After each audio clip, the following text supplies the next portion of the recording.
ለሚያልፍ ታሪክ ለሚያልፍ ፖለቲካ እንደዚህ ዜጎችን ከማሳደድ ግን ቢቆጠብ መልካም ነበር ንጹሃንን ሰላይ ምናምን ወንጀለኛ እያሉ ብሔር እየመረጡ እንደዚህ ማድረግ ተገቢ አይደለም ኦላ ደጋፊዎች ናቸው የፋኖ ደጋፊዎች ናቸው ፋኖ 356 ንጹሃን ወጣቶች ናቸው ተያዙ የተባሉት አዲስ አበባ ከፋኖ ጋር ምናምን ትያል ፖለቲካ አፊሊዬሽን አላቸው ምናምን ይገናኛሉ እየተባለ ነው የተደረገው ዋናው ግን በስለያ የሰማነው ግን ተጋሩም ኤርትራውያን በስለያ ይሰልሉናል ብሎ ይሄ ወርዳት ነው ዝቅጣት ያመለካከት ዝቅጣት እንደ ሀገር ይሄ ገዢ መንግስት የት አካባቢ እንዳለም የሚያሳየን ነው የውጭ ሀገር ሰላይ ብለ ልትይዘው ትችላለህ ሰላዮች ምንም ችግር የለውም ኢትዮጵያም ሰላዮች አሏት ኢትዮጵያ የትም አለ ይሄ ሚሊተሪ አታሼ ምናምን እየተባለ በየኤምባሲው የሚላከው እኮ ሰላይ ማለት እኮ ምን ቋንቋ አለ ሌላ እኮ አለ ሚሊተሪ አታሼ ነው የሚባለው ግስሙ ከዛ ውጭ ደግሞ የማይነገሩ ደግሞ ሰላዮች አሉ ራሻ አሜሪካ ተሰላለች አሜሪካ ሌሎች ሀገሮች ተሰላለች ምንም ይሄ ኖርማል ነው በፖለቲካ በአለም ሀገሮች የተለመደ ነው የራሱ ዜጋ የራሱ ግን ራሱን ኢትዮጵያን ይሰልላል ብሎ መወንጀል ግን እኔ ለየት ይላል አዲስ አበባ ሆኖ ማን ሊሰልል ነው አይደለም ሊሆን አይችልም ለማንኛውም ከዚህ ጋር አንድ የሚገናኝ ነገር አለ አብይን እናስታውሳችሁ መጀመሪያ መቼም ፋኖ የሚልበት ዘመን አለ በሙሉ ትግራይን ብቻ ጥሉልኝ ሁሉም ኮሚኒቲ ውጤቱ ትግራይ ላይ የሆነ ክምር ጥላቻ ማሳደግ ብቻ ነበር የሚፈልገው መከመር ነው የሚፈልገው ጥላቻዎችን እያሰባሰበ በኋላ ከፋፈለ ፋኖ ምን አለው ሐሽሽ ያጨሳል ሐሽሽ ማአት ኩንታል ሐሽሽ ያለው ምናምን አለው ጦርነት ሲጀምር አማራ ሞጋስ ሲፈልግ ማለት ነው በየተራ ማድረቅ ሲፈልግ ትግራይ አልቀው ወደዚህ ሲዞር ማለት ቻፕተር 2 ሲጀምር ለመጀመር ምክንያት ሲደረድር ሐሽሽ አለ ሐሽሽ ያዝ ብር እንትን ያደርጋል ያመርታል ራሱ የሚያመርተው እኮ ነው ቱርክ ያመረተው ታይዋን የትም እየሄደ የሚያመርተው ብር ከዛ ኤርትራውያን ጭምር እናንተ ባትኖሩ እኮ እናመሰግናለን ይሄ ሁሉ ሲያመሰግን ነበር ኤርትራን መጥቶ ተመልሶ እኛን ሊቦጠቡጠን ሊበዘብዘን እኛን ኤክስፕሎይት ሊያደርገን አይችልም ማለት መጨረሻ ላይ መጣ ሶስት ነገሮችን አንድ ላይ መርጅ አድርጌላችኋል ሶስት ነገሮችን 3500 የከዳ ሰራዊት ብዙ ኩንታል ሐሺሽ ፋኖ ሐሺሽ ያነግለታል ብዙ ኩንታል ሐሺሽ በኦሮሚያም በአማራም የተያዘው የውጭ ምንዛሪ ከፍተኛ ቁጥር ያለው የውጭ ምንዛሪ ፎርጅድ ገንዘብ ይሄን የሰበሰብ ነው ቦምብ የሚቀጣጠል ፈንጅ ስናይፐር ዘንድሮ ከኤርትራ ጋር ታርቀን ባይሆን ኖሮ ምን ሊፈጠር እንደሚችል መገመት ያስቸግራል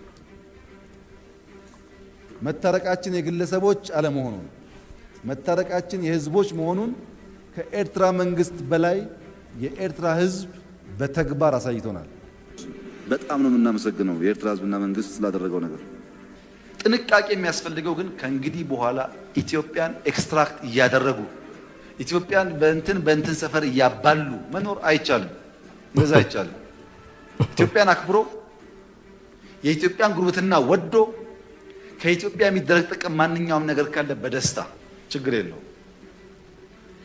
በመዝበራ ግን መሆን የለበትም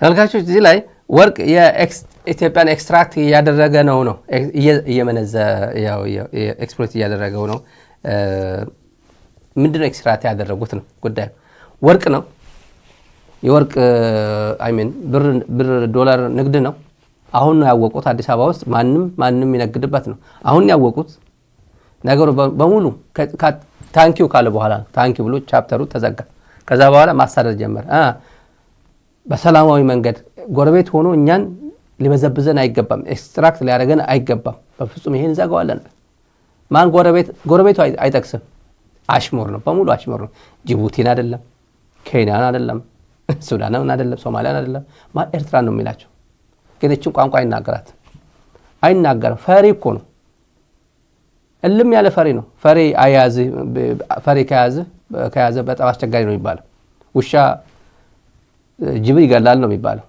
በቃ ከያዘው በቃ አለቅም ብሎ የሆነ ቦታ ላይ ካዘ በቃ አንቆ ነው የሚገለው እና መድፈር አይችልም 130 ሚሊዮን 120 ሚሊዮን እኔ እየመራዋቸው ነው ይልማ መረዳሳ የሚባል ብርሃኑ ጁላ የሚባል አዛዦች አሉ። የሚታይም የማይታይም ኃይል አለን እንዳለው ዳንኤል ክብረት እነዚህ በሙሉ ይዞ ደፍሮ መናገር አይችልም። ታዲያ ምንድነው የሚያደርገው? አህያውን ፈርቶ ዳውላው እንደሚባለው ዜጎችን ያስራል። ምን አደረጉ? ሲቪሊያን ምን አደረጉ? ጉዳይ ከመንግስት ጋር ትጨርሳለህ። ዜጎች ምን አደረጉላ? ለምን ትይዛቸዋለህ? ለምን እንደዚህ ግፍ ትፈጽማለህ ነው ጥያቄው። ከዚህ ጋር ተያይዞ በነገራችን ላይ ስለ የትግራይ ጦርነት ጊዜ እንዳይመለስ ማንም ዜጋ ጋር እንዲደርስ እኔ ለማንም አንመኝም። እኔ አልመኝም፣ በፍጹም አልመኝም። በፍጹም ትምህርት ቤት ሄደው ህፃናት ትምህርት ቤት ኬጂ ጭምር አንደኛ ሁለተኛ ትምህርት መንደር አለ ትምህርት ግሩፕ ህፃናት ሲያጫውቷቸው ትግራዊት ሆነው ቤተሰቦች እሷ አቁ አዲስ አበባ ተወልደው ትግርኛ አይችሉም። ህፃናት አይችሉም፣ አማርኛ ነው የሚያወሩት። ግን ይታወቃሉ የማን ልጆች መሆናቸው ባክግራውንዳቸው በቤተሰብ ምክንያት ማለት ነው። ትምህርት ቤት ሲመጡ ማግለልና መድሎ ይገጥማቸዋል። የአንደኛ ሁለተኛ ክፍል ተማሪዎች እኩል መጫወት አይችሉም ትምህርት ቤት። በዛ የሁለት ዓመት እኛም በተግባር የምናውቀው እኮ ነው። አንድ ትምህርት ቤት አለ አዲስ አበባ ሰባተኛ ክፍል አስተማሪ ባዮሎጂ ነው የሆነ ባዮሎጂ ዘጠነኛ ክፍል ምናምን ባዮሎጂ አስተማሪው ወሰዱ ጁንታ ነው ብለው ወሰዱት። ከዛ አንድ አስተማሪ ተመደበው መጣ። ክላስ ውስጥ አንድ ልጅ የነገረኝ ነው የልጁ አባት ማለት ነው። ክላስ ውስጥ የሰማው በአንደበቱ የሰማው እና እንዴት ናችሁ ተማሪዎች? እንግዲህ ባዮሎጂ አስተማራችሁ ጁንታ ሆኖ ስለተገኘ እሱ እስር ቤት ነው ከእኔ ነኝ ማስተምራችሁ አለው። ክላስ ውስጥ ኢንትሮዲዩስ ሲያደርግ ራሱ ኢንትሮዲዩስ ሲያደርግ ማለት ነው ለተማሪዎቹ ባዮሎጂ አስተማራችሁ ጁንታ ሆኖ ስለተገኘ እና እኔ ነኝ ከዚህ በኋላ ማስተምራችሁ። ክላስ ውስጥ ነው ልጁ እዛ ውስጥ አለ። የትግራዋይ ልጅ ነው ልጁ ትግርኛ አይችልም፣ ግን ትግራዋይ እና አባቢ ባዮሎጂ አስተማሪያችን ጁንታ ሆኖ ተገኘ አሉ። ሄዶ አባትየው ጋር ሄዶ ነገር እና አባትየው ነው እኔ ነገረኝ ባዮሎጂ አስተማሪያችሁ ጁንታ ሆኖ ስለተገኘ እኔ ነኝ የእናንተ አስተማሪ መሆኑ ብሎ ኢንትሮዲዩስ አደረገ። ይሄ አሁን አስተማሪ ነው። ይሄ ትውልድ ይቀርጻል። ይሄ በ3000 ብር አብይ አህመድ ቢለበልበው ሰው ያዝናል። ለእንደዚህ አይነት አስተማሪ እኔ አላዝንም። ስኬሉ ያስተማሪ ስኬል ሁሉንም ሚሊዮኖችም ወይ በመቶ ሺህ የሚቆጠር አስተማሪ አፌክት ስለሚያደርግ ነው እንጂ የእንደዚህ አይነት አስተማሪ ደሞዝ ተበላሸ ሞተ ብዬ እኔ አላዝንም። ጉዳዩ ግን ይሄ ግለሰብ ነው።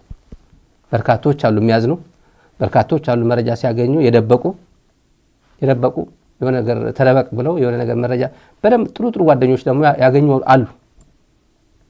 ድምጽ የሆኗቸው አሉ፣ ምግብ ያደረሱላቸው አሉ፣ የት እንደታሰሩ ለቤተሰብ የነገሩ አሉ። ያን ሞባይላቸው ቀምተው በየቦታው ሲጥሏቸው ስለነበር ማለት ነው። እና እገሌ እዚህ ነው የታሰረው ብሎ ለቤተሰብ ጭምር ኢንፎርም ያደረጉ አሉ ናቃል። እና ይሄ በዛ ሰዓት ግን ኤርትራዊ ቪአይፒ ነው። አዲስ አበባ በተለይ አዲስ አበባ ቪአይፒ ነው። ጮክ ብሎ የሚያወራው ኤርትራዊ ነው። ሹርባ ተሰርታ ምናምን የሆነ ነገር ከወጣች ኤርትራዊ ነች። ታክሲ ውስጥ ጮክ ብላ የምትናገረው ኤርትራዊ ነች በዛ ሰዓት። እና ዌልካም ነው የምትባለው። ትግራዋይ ጮክ ብሎ የሚናገርበት ጊዜ አልነበር። በየጭፈራ ቤቱ የሚመረጠው ሙዚቃ ትግርኛ ከሆነ ኤርትራ ነው። ዲጄዎቹ የተነገራቸው እሱ ነው። ወይም በህይወት የሌሉ ከሆነ በህይወት የሌሉ እንደ ኪሮስ አለማየሁ ዘፈን ማስደመጥ ትችላለህ። በህይወት ወይም ውጭ ነው ያለው ሌላ ህይወት ውስጥ በቃ ምንም ትግራይ ማንም በህይወት ካለ እንትን አደረኩ በህይወት የለ ነበር ሲመርጡ የነበሩት በተለይ ደግሞ የሰማነው እና ያ ዘመን እንትን አድርጎ አሁን ኦላነ ሰላይነ ፋኖ ነው እያለ ሲያሳድድ አየር። ሊዲያ አልኳችሁ ቀደም ብዬ ያቺ ሴትዮዋ ሊዲያ ወይዘሮ ሊዲያ አዲስ አበባ ጸጥታ ኃላፊ ነች እና ልም ያለ አሪፍ አሁን ጥሩ ወደ መካከለኛ ካድሬነት ገብታለች። አሁን ንግግሯ በሙሉ ንግግሯና የጸረ ሰላም ኃይሎች መንግስታችን ብልጽግናችን የውሸት ትርክት ይዋሻል፣ ሌሎች ጠላቶቻችን ይዋሻል ኢንክሉዲንግ እኛ ማለት ልንሆን ይችላል በእነሱ አይደል። ይሄ ሚዲያ ጭምር ውሸታም ነው። እውነቱ ማን ነው? እውነተኛ ሚዲያ ማን ነው? እነ ፋና ናቸው። እውነተኛ ማን ነው? ነዳጅ ድፍድፍ ነዳጅ ሰበር ዜና ብሎ የሚያስደምጡ ሚዲያዎች ናቸው። እውነተኛ ማን ነው? አብይ አህመድ ቁጭ ብሎ ሚዲያ እንኳን እንደዚህ ብሎ ጋዜጠኛ አይቶት የማያውቀው እና ከቤተ መንግስት የሚመጣለት መረጃ ብቻ እየተቀበለ የሚያስተጋባ ይሄ እውነተኛ መረጃ አቅራቢ ነው። እና የሷ ቢሮ በነገራችን ላይ ይሄ ሁላ ተጋሩ እያሰራ ያለው የሷ ቢሮ ነው። አዲስ አበባ ጸጥታ ቢሮ ማለት የደህንነት መስሪያ ቤት ማለት ነው። የሚያሳደው የሚለቅመው የሷ ቢሮ ነው። ኤርትራንም እየለቀመ ያለው ተጋሩ እየለቀመ ያለው የሊዲያ ቢሮ ነው። ስለምናውቀው ነው፣ በቅርቡ ስለምናውቀው ነው። እዛ አካባቢ ያሉ ጉዳዮች የተናገረችው ዝም ብዬ የብልጽግና ነገር ወደ ትርክት የሚባለው የወል ትርክት፣ ሲንጉላር ትርክት፣ የተናጠል ትርክት፣ የጋራ ትርክት፣ ሀገራዊ ትርክት ምናምን አዲስ ቋንቋ አለ ብልጽግና መንደር። ይሄ እንደ መንደርደሪያ ወደ የእድሜ ባለጸጋ ዲያቆን ዳንኤል ክብረት ወደ እሱ መንደርደሪያ ነው የምንጠቀመው። ዳንኤል ክብረት የተናገረው ጉድ አለ። ከተማችን ነዋሪ እና መላው የኢትዮጵያ ሕዝብ መረዳት የሚገባው በተለይ በጽንፍ እሳቤ ውስጥ ሆኖ ተቀራራቢና የወል ትርክቶቻችንን በማዛባት አንድነታችንን በመሸርሸር አሁንም ሀገራችን ወደምትፈልገው የብልጽግና ጉዞ እንዳትሄድ አረንቆ ውስጥ እንድንኖር ማነቆና ሳንካ እየሆኑብን ያሉ የጸረ ሰላም የጽንፍ ኃይል እሳቤ ያላቸው ኃይሎች አጀንዳዎቻቸውን በዚህም በዛ በተለያዩ ጉዳዮች በማህበራዊ፣ በኢኮኖሚያዊ፣ ፖለቲካዊ በሚመስሉ ጉዳዮች ላይ የተዛቡ መረጃዎችን በመስጠት የህዝቡ አብሮነትና አንድነትን በመሸርሸር የጋራና የወል ትርክቶቻችን ላይ ቆመን ለሀገረ መንግስት ግንባታችን በጋራ እንዳንተም ለማድረግ የሚነዙ ሐሰተኛ መረጃዎች አሉ። ማህበረሰቡ እነዚህን ሐሰተኛ መረጃዎች በቅጡ ተረድቶ በተለይ አንድነትን ለመሸርሸር እንዲሁም ደግሞ በጦርነት አረንቆ ውስጥ ሆነን አሁን ማሸነፍ የሚገባን ትልቁ ጉዳይ ድህነት ሆኖ ሳለ በድህነት አረንቋ ውስጥ እየሆንን ሀገር እንዳትለማ ለማድረግ የሚሰሩ ኃይሎችን በጽኑ የመቃወም ከሐሰተኛ መረጃዎች በመቆጠብ በትክክለኛና በእውነተኛ መረጃዎች ላይ የተመሰረተ የሀገር ወዳድነት ፓትሪዮት የምንለው እሳቤ ውስጥ መቆም የሚያስፈልግበት ሁኔታ ነው። የሀገር ወዳድነት ፓትሪዮት ነው የሚባለው። ስለ ፓትሪዮቲዝም እያስተማረችን ነው። ስለ ሀገር ፍቅርም እያስተማረችን ነው። ስለ መከባበር፣ ስለ ሀገር ግንባታ ይሄ እንደ ብሪጅ ነው። ወደ ዋና ጉዳያችን ዳንኤል ክብረት ነው። ዳንኤል ክብረት ስለ ሀገር የምትገነባው በትርክት ነው አለ። በትርክት ነው። በቃ ዝም ብለህ ትርክት ትተርካለህ፣ ሀገር ትገነባለች። በትርክት ነው። ትርክት በፈለከው መንገድ ቦዩ ትቀደውና በዛው ነው ሀገር የሚገነባው ነው። ህብረተሰብ በዛው ነው የሚገነባው ነው። የውሸት ትርክት ጭምር ከገነባ በዛው ትገነባለች ነው። እና የምናስታውሰው ነገር አለ። ብዙ ነገሮች እናስታውሳለን ማለት አሁን በዳንኤል ክብረት ትርክት ዳንኤል ክብረት የትርክት አስተማሪ ሆኖ የሀገር ወዳድ ሆኖ ስለ ሉዓላዊነትም የሚያስተምር ሰው ሆኖ ስለ ሉዓላዊነት ኤርትራ ጦር ትግራይ ውስጥ ገብቷል። የሚታየው የማይታየም ኃይል አላት እኮ ኢትዮጵያ። በ10 ሺህ የሚቆጠር እኮ ደቡብ ሱዳን እኮ አላት እኮ። በየማሰልጠኛ አላት እኮ። ህዳሴ ግድብ የሚጠብቅ አንድ ክፍለ ጦር አላት እኮ። በየሚሊሻ እኮ መምጣት ይችላለን። እኛ አቅም አተን ነው የኤርትራ ጦር የምናስገባው። ህወሓት ወዳጅ ነው ማፍራት ማይችል እንጂ ሁሌ ጠላት ማፍራት ይችላል። ወዳጅ ማፍራት አይችልም። ጠላት ግን ሁሌ ማፍራት ይችላል። ጠላት ፍለጋ ነው። እንዴት ይሄ ሰራዊት ነው እኔን ያሸነፈኝ ሌላ ሀገር መጥቶ ነው ያሸነፈኝ እንጂ ለማለት ፈልጎ እኮ ነው። እና ከዚህ ጋር ተያይዞ ይሄ ሰውዬ ከዚህ ምድር ላይ መጥፋት አለባቸው። ወያኔነት ዲኤንኤ 5% 10% ዲኤንኤ ካለን እንኳን እሱን ምንድነው የሚባለው አማርኛ ያለ በትግርኛ ማሐጎማ ይባላል። ደሙን በእቶ የተበላሸውን ደም ማውጣት ማለት ነው። ከዚህ በላይ ጥላቻ ንግግር በዓለም የለም። ደም ያስተሳሰብ ደም እያንዳንዳችን ቤት አይታወቀንም። ራሳችን ፊል አናደርገውም እንጂ እኮ የወያኔነት መንፈስ እኮ አለ። 27 ዓመት የተጋባብን አለ። እሱን መውጣት መቻል አለብን። ይሄ ትርክት እየገነባ ነው። በዚህ መንገድ ሀገር የሚገነባው በትርክት ነው ብሎናል። ስለ ቶፒካችን እሱ ነው። አንዳንድ ነገሮች እንዴት ተመልካችኋል? አንዳንድ ነገሮች እንዴት አገር በትርክት ነው የሚገነባው። ያለ ትርክት የተገነባ ሀገርም በዓለም ላይ የለም። የሚፈርሰውም በትርክት ነው፣ የሚገነባውም በትርክት። አሜሪካን የገነባት ትርክት ነው፣ ቻይናን የገነባት ትርክት ነው። የለውጡ መንግስት እየሰራ ያለው በአራት አንጓዎች ነው። አንዱ የገዢ ትርክት አንጓ ህብረ ብሔራዊ አንድነትን ማጽናት ነው። ሁለተኛው ራሱን ገዢ ትርክትን ማስረጽ ነው። ኢትዮጵያ ውስጥ ንዑሳን ትርክቶች አሉ፣ እሱ መኖሩ ነውር አይደለም። ከፋፋይ ትርክቶች አሉ፣ እሱ ባይኖር ጥሩ ነበር። ነጠላ ትርክቶች አሉ። እሱም መኖሩ ችግር የለውም፣ የሰው ባህሪ ነው። እንደ ሀገር በጀት የምንመድበው፣ እንደ ሀገር መዋቅር የምንሰጠው፣ እንደ ሀገር በትምህርት ስርዓት የምናካትተው፣ እንደ ሀገር በንግግሮቻችን ውስጥ የምናካትተው፣ እንደ ሀገር በሐውልቶቻችን በሙዚየሞቻችንና በሌሎች ነገሮች የምናካትተው፣ እንደ ሀገር የሰው ኃይል የምንመድብበት፣ እንደ ሀገር ሚዲያዎቻችን የሚናገሩበት፣ ኪነ ጥበባችን የሚናገረው ለየትኛው ነው ትልቁ ነገር። ይህንን ባበረታን ቁጥርና ለዚህ ግንባታ እነዚህን ሁሉ አቅሞች በተጠቀምን ቁጥር ንዑሳን ትርክቶችም ነጠላ ትርክቶችም በአቅማቸው ብቻ መኖር ይጀምራሉ። አፍራሽ ትርክቶች ደግሞ ይጠፋሉ። ማንም ሰው